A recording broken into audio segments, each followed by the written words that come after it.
Hey, welcome back to Collective Perspective. It's episode 66. I'm here as always with Craig of Craig's Game Room. What's up, my guy? Hello. How you feeling? It's so corny that I ask you how you're doing because the audience knows that we're still sitting here from the last episode. Oh, but for them it's been at least a day, depending on how quickly you edit and post. So, I'm feeling great. Thanks for asking. So as you can see on the screen, folks, we're going to talk about this CGC Video Games article that was posted August 16th. It's been a couple months, but I think that's perfectly fine for our audience because our audience doesn't care about graded games for the most part.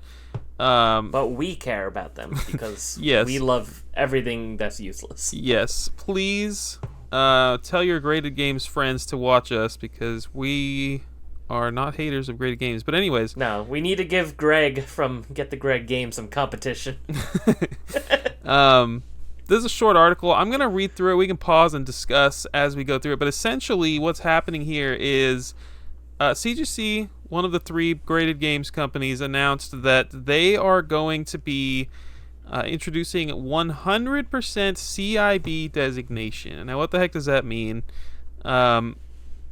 Essentially, what we have currently is VGA and WADA and CGC will grade stuff CIB, which means complete in box.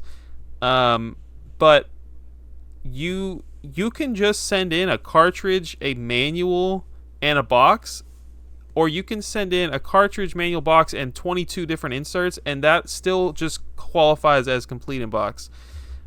This is completely different, so let me read into this. The new label designation will be applied to submissions that meet all CIB requirements and have all of their original inserts, including packaging materials, extra artwork, and other necessary components. You can stop me at any point if you want to say anything, no worries.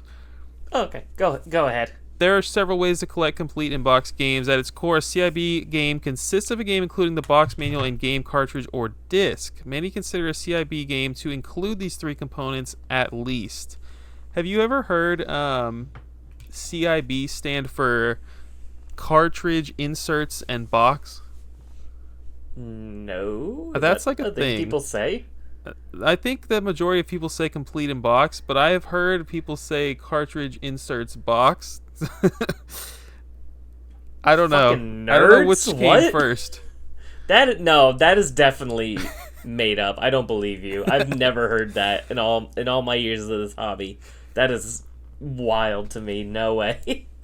However, some video game publishers package their games with additional inserts and memorabilia, including game maps, posters, reply cards, aka registration cards, and game-specific inserts. Depending on the console the game was released for, the package may have also included other materials such as plastic baggies, dust sleeves, or cartridge trays.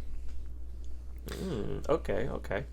CIB games submitted to CGC Video Games with all of the original components, including additional inserts, will receive the 100% CIB designation on the label.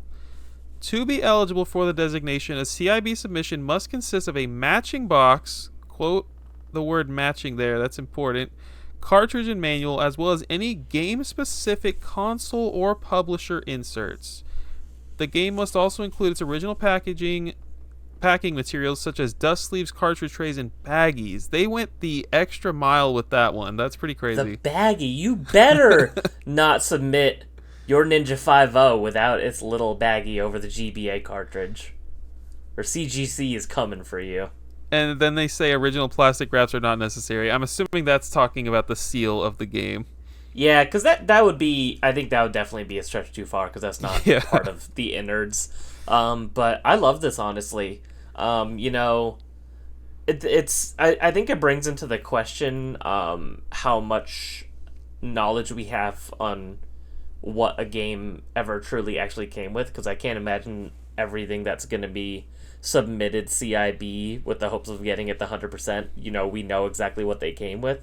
But in theory, I do love this idea, because if I were to be collecting complete in box, graded games, I'm going to want it to be like complete in box. Yeah. There better be that registration card. There better be that scratch and sniff sticker. There better be that sticker sheet or whatever is supposed to come with. Absolutely. But I mean, I guess you wouldn't be any the wiser But it I almost like that doing this kind of puts like a premium tag on it. Like this is like, you could get your CIB game or you can get your premium CIB game, and I kind of like that.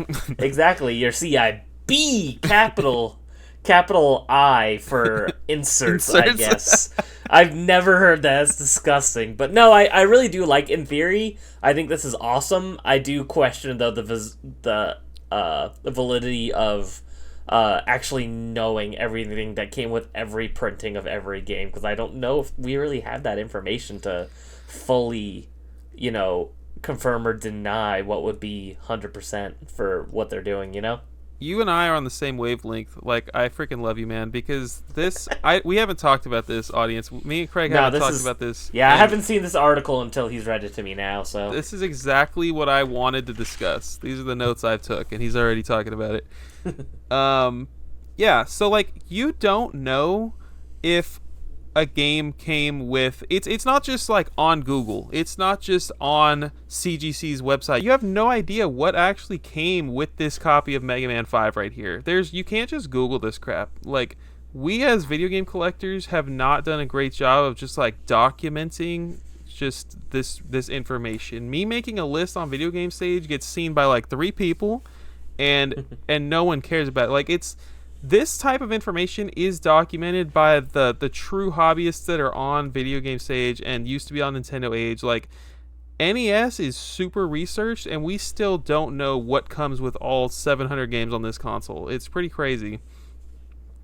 Now, Mega Man 5 might be a bad example. We might know what comes with a sealed, or what originally came with a Mega Man 5, just because it's such a beloved franchise. But, like, something like freaking Cool Spot on Super Nintendo or Genesis even, it's like, I don't know that has been fully documented, that we know every print run, that we know all the versions. And some games, spoiler alert, some games got multiple runs but look identical on the outside, and you have no clue what, like, originally came. You can open, let me put it this way, you can open 2 sealed copies of Cool Spot and you might see 2 totally different inserts inside that game.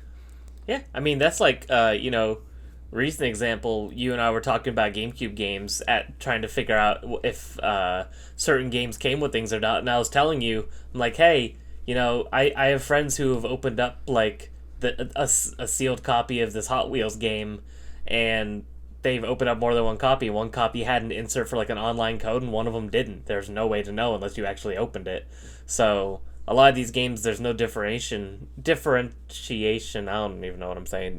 There's no difference to tell between the print runs.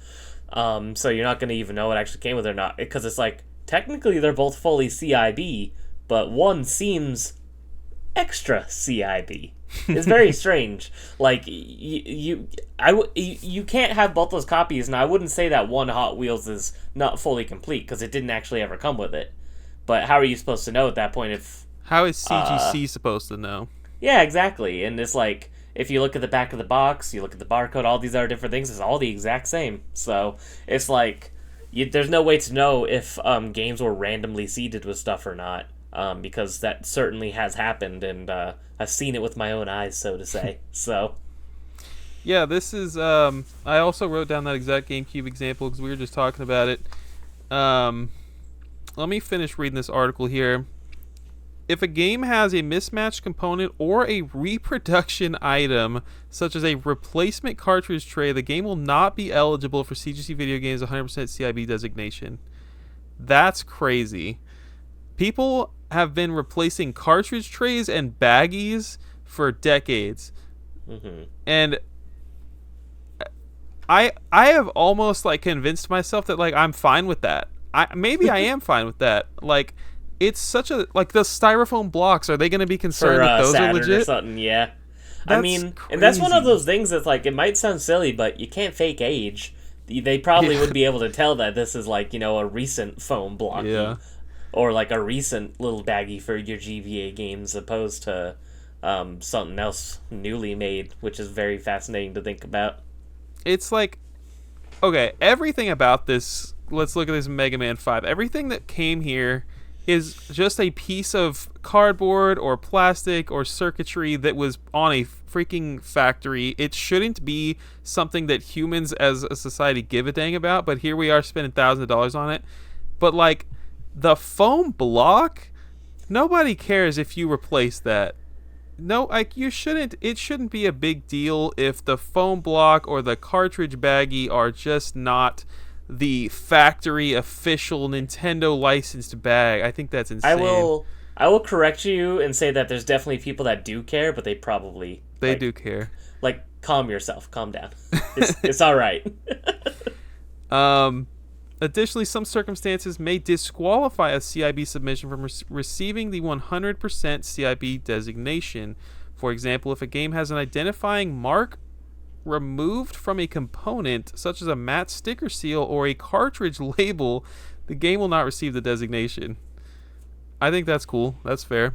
Interesting. I like that. I mean, if something like that's technically part of the box, so yeah. I mean, I guess what would affect the grade though, like, you know, because a lot of people just back in the day, if they cut the sticker, so it's like, does the sticker just have to be intact still? Does that affect the grade? I'd be interested to see how that makes a difference. That is a very good point. Like if you have your matte sticker and it was sliced, is that going to affect the box grade since it's technically part of the box? Right. It's interesting. What do you do in 2024? Like, just out of curiosity, what do you do with those? Because I slice them. Whenever you get a new game, what do you usually do? Yeah, I usually just get rid of it too. I mean, I leave it on the box, but I cut it. I slice the heck out of it. Yeah, right down the middle. Because I feel like anytime I've tried to just take it off, I always end up tearing the box. Yeah. Every single time. So it's like those stickers are meant to be cut. Not that modern games are ever going to be collectible, but anyways. Hey now. There are many instances where CGC Video Games receives a game submission that has extra inserts that were not originally packed with the game. For example, Nintendo Power once offered a mail-away poster for Dragon Warrior. This poster was not included with the game's release and was rather added later, so it's not required for the 100% CIB designation. Components such as these will be returned to the customer ungraded. And then it says, more information about the extra inserts policy, click here. I mean, duh. It didn't come with the game. What are they trying to clarify there? Right. That seems kind of interesting.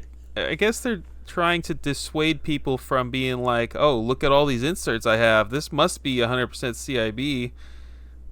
True. I guess, yeah. I mean, I guess they're kind of doing the work for you. Be like, hey, this isn't actually part of it. Don't worry about it.